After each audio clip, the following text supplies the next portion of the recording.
Okay, here we are today to talk about how to assemble a 5 easy piece Su-25 FROGFOOT.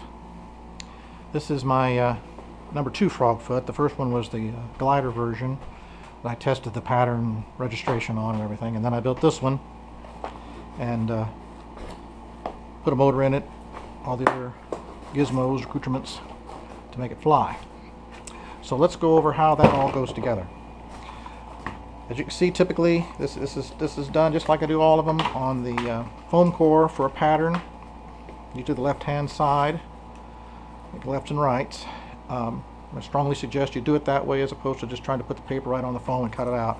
Make a template. That way you can make another one later, or you can make even just the nose parts or whatever. Then you have that pattern. It's yours to keep and use over and over again. And enjoy flying. Anyway, so this is the main wing. It has a score fold line, of course, here, like many of mine do, that fold that down, fold the bottom portion of the fuse down. You would make 2 of those, of course, and to keep that registration, I would run a I use a number 5.3 millimeter rod. It goes right behind the motor mount, which is right here across the wing, as I've got it shown there, and that helps hold that the correct distance. You want to end up with about 1.25 inches between these 2 edges here, and then you want to do something similar up here between, just lay a rod or whatever across, another carbon rod probably from right here across. What I typically do, I think if I've got it in here, that's right there, from that point to that point, number 3 rod. And it helps hold this distance, and that distance should be between the edges of that when it folds down 2 and what's that, 2 3/4 more or less, looks like inside there, 2 1/2, yeah. So that would give you the right width and keep this all nice and square. You want to do that first. Now then, this is like the other planes I do, except as you can see, the nacelles are on the bottom as opposed to on the top of the wing, like the F4. This is your nacelle, left side, left wing half.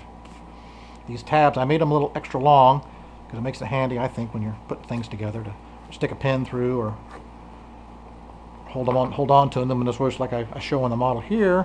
When they're done, I just whack them off. But that's just my way of doing things. So this bends down on that once that's together. This fits in that slot there. Another thing I do for reinforcing, because the way this has to bend and go together, I run another number 3 rod across here, and I actually went ahead and ran this one. I don't think I cut it. This is a 24-inch one. I ran it clear out to where I put the ailerons, which I embedded here, just the other side of this notch on each wing, the little fairing over there to kind of move the airflow over them. But my ailerons way out forward, and then I used extensions to get them, servo extensions to get the wiring back inside. Anyway, so that, where this would normally be a flap, but you really don't need a flap with this thing. It's got enough drag. When you back off on the power, she just glides right in. Keep her speed up, because she will want to she'll kind of drop a wing and start to turn like this if she gets going too slow. But if you keep her coming in and keep her speed up, she'll be fine. And of course, with this nice light bottom, actually, if the ground is frosty, or even if it's snow, you can take it right off. I've not had any luck trying to take off on grass with this, so it's just too much drag on the surface. But anyway.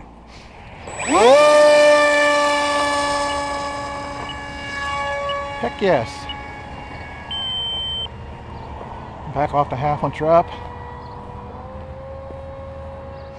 Back to the assembly. The cell, and you've got the other carbon already on there. That comes down like that.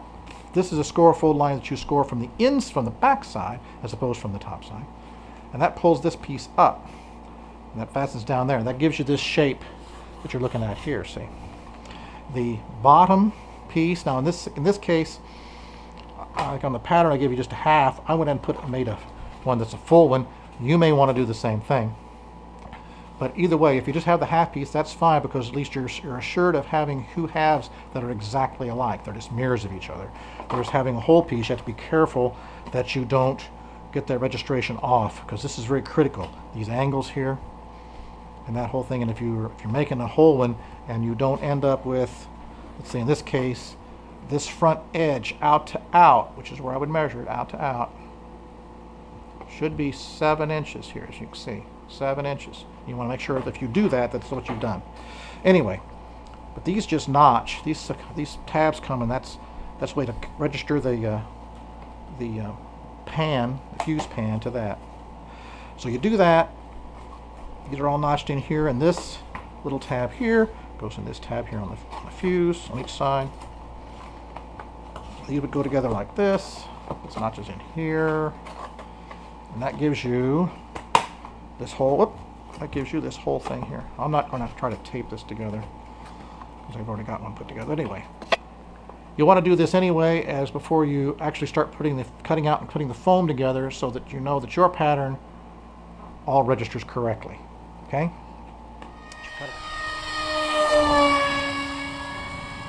You cut it out correctly.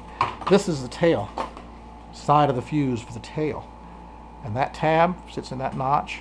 I didn't do this on my original one, but I added it later because of the value of having that to get it to the right spot and hold it together, have that in there.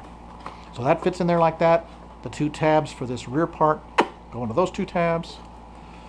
And so as you can see now, we're starting to get a plane structure here that looks like our flying version right there.